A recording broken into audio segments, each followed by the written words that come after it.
जामिया मिलिया जामिया मिलिया के vice chancellor उन्हें क्या जवाब दिता बड़ा मजेदार उन्हें कहा जामिया मिलिया तो लगता है मुसलमानों की तलीम का ठीक है ना एक तो है कि मुसलमानों की तलीम का मसला है सारे फिरके नाल जाके गल करो पहले दूजी गल जी उन्हें अहम कही उन्होंने कहा अगर तालीम का मसला है सारे का जेडे भी मतलब उस ब्रिटिश इंडिया च रह रहे थे तो तालीम उसले दी जा सकती है जो उन्होंने स्किल न जोड़िए गौर करो स्किल न जोड़ने की गल 1919-1920 हो रही है ठीक है ना लेकिन असी ऐसे मतलब कि टीम के बंद रह गए हूँ तक बच्चों को खुल गला के सो कुछ नहीं हसना जरूरी है देखो गल है कि स्किल बेस्ड एजुकेशन के लिए ਉਹਦੀ ਸਾਨੂੰ ਲੋੜ ਹੈਗੀ ਹੈ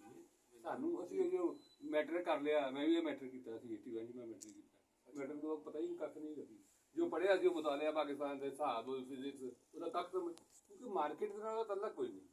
ਬਿਲਕੁਲ ਸੋ ਐਕਚੁਅਲੀ ਇਹ ਸਕਿੱਲ ਦੀ ਐਜੂਕੇਸ਼ਨ ਦਾ ਮਸਲਾ ਹੈਗਾ ਕਿ ਫਿਰ ਲੋਕ ਆਊਟ ਆਫ ਸਕੂਲ ਵੀ ਨਹੀਂ ਰਹੇ ਭੱਜ ਕੇ ਆਪਣੇ ਬੱਚਿਆਂ ਨੂੰ ਪੜ੍ਹਾਉਣਗੇ ਤੇ ਲੋ ਜੀ ਆਪਣਾ ਮੁਗੀਰ ਸਾਹਿਬ ਤੁਸੀਂ ਸਾਨੂੰ ਪਹਿਲੇ ਤਾਂ ਇਹ ਦੱਸਣਾ ਹੈ ਕਿ ਮਟੀਰੀਅਲ ਸਾਇੰਸ ਇੰਜੀਨੀਅਰਿੰਗ ਕੀ ਹੁੰਦੀ ऐसा ही था नहीं पता मैं भी तो मजाक नहीं कर रहा मटेरियल साइंस इंजीनियरिंग के अंदर ना हम ये देखते हैं कि जैसे आमतौर पे कितों बोल रहे हैं कोई नहीं मैं तो मूसा कट्ठे ही दो ही काफी होंगे बड़े बड़े फिर उन्होंने टकराया जैसे आम जिंदगी में हम लोगों को मटेरियल यूज करना पड़ता है मेटल प्लास्टिक और सिरामिक्स जिनके हमारे मोड टाइल्स वगैरह बनती हैं तो उस लिहाज से ना एप्लीकेशन के लिहाज से हम लोग ये देखते हैं कि ना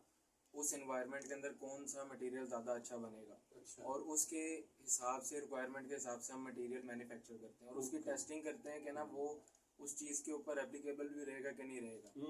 जैसे हम मिसाइल्स के अंदर स्टील यूज़ करते हैं वो किस हीट तक जाएगा क्या करेगा तो ये एक बहुत वास्ट फील्ड है जिसके अंदर इसकी बहुत सब फील्ड्स हैं मेटलर्जी आ जाती है पॉलीमर इंजीनियरिंग आ जाती है सिरामिक्स आ जाती है डॉन बास्को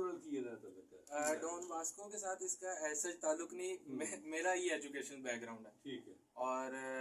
इंस्टीट्यूट है वो भी इस तरह सोचता है बिल्कुल सोचता है लेकिन वो ज्यादा skill based oriented technically courses के ऊपर ज्यादा फोकस्ड है अब क्योंकि